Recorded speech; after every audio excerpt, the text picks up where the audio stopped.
Okay, hello class. So this is one of those videos, conversations that I honestly don't like having, but needs to be had.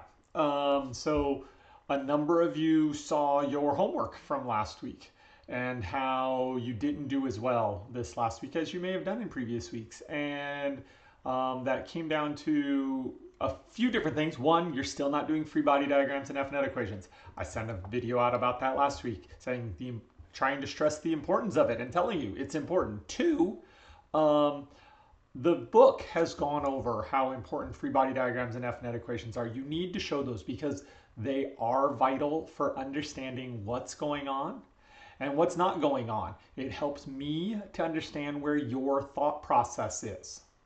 Okay, one. Two, now for the hard part.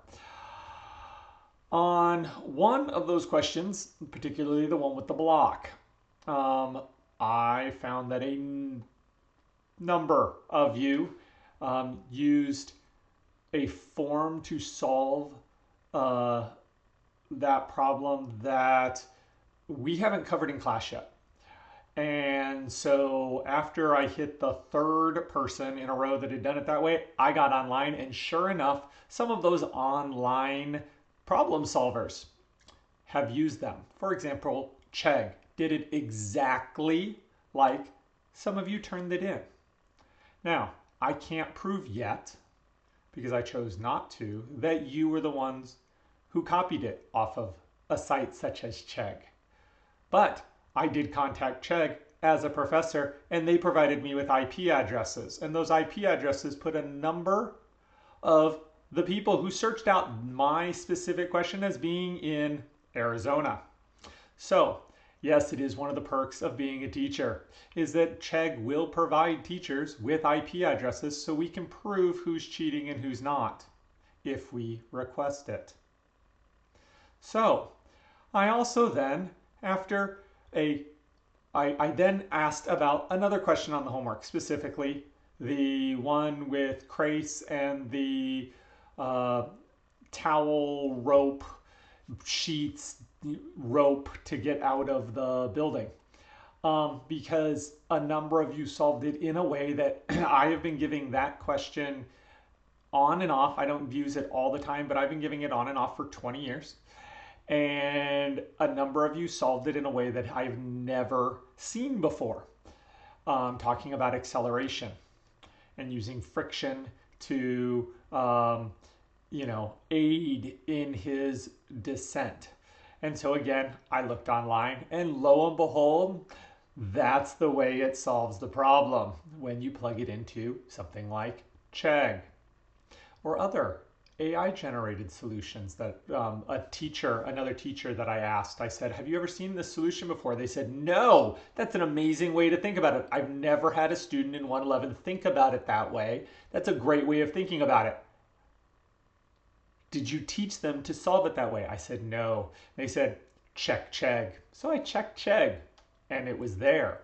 The thing is that the people who, some of you who answered it that way, I didn't mark off points, significant points for it, or any points for it, because you showed your work, you showed how you understood it. But some of you clearly didn't understand what that final acceleration value was, because what it is that's the minimum acceleration he could have had.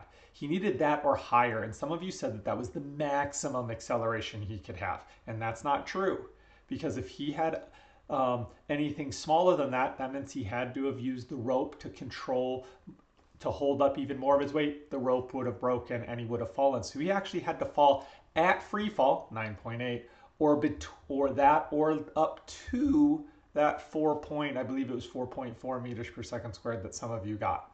Now, some of you did correctly talk about it, describe it, explain how it could be used effectively. And hey, kudos to you. I hope you learned what that means and how that works, because it does work. I've never seen it in 20 years, but it does work. Now, to sum this all up, okay, the Chegg with the energy being used for the bullet and the block system, we're getting to energy. We're going to get there. You can solve the question using energy after we cover it, but not beforehand. Okay? anything we haven't covered yet, you can't use. The point of a homework question is to see if you can show that you can use the stuff that we've covered to answer a question. Not can you go and use some other method to solve it. Can you use the material we're covering? That's the point of homework. Homework is to show that you understand the material being covered. So this was forces and kinematics and those applications, not work and energy. We're getting there, I promise you. And yes, work and energy can be easier. We are getting there. We're promising it's going to happen. And some of these questions are so much easier that way. But until we get there, don't use it. We're almost there. Okay, guys, please. Hey, now, finally, stop copying the internet.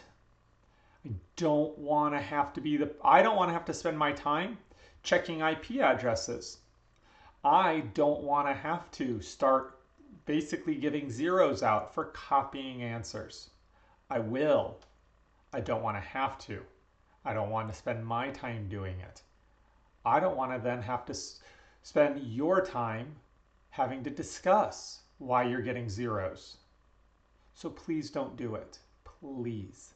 Okay? Sorry for this longer video, but it's something that needed to be addressed. Stop copying, but go to the Tutor Center. Okay? Scottsdale's Tutor Center is awesome. Okay? Go see Nikki. Nikki's amazing. Adam runs the Tutor Center. He's awesome. I'm not sure who else is there. I know those two people. I'm sure there's other great people there. Dave's been there. There's a few other people who've been there over the years. But, you know, go and see the Tutor Centers. You can even do this Scottsdale Tutor Center online if you need to. They're there to help you, okay, if you're struggling, okay? Reach out to me. Send me emails if you've got questions, okay? Please. Now, again, remember, stop copying. Free body diagrams, FNet equations, super important. We got another week of forces, super important. When we get into energy and stuff over the next few weeks as well, as we transition into some other topics, we might move away from some of those free body diagrams. Okay, maybe a little bit for like a week, maybe.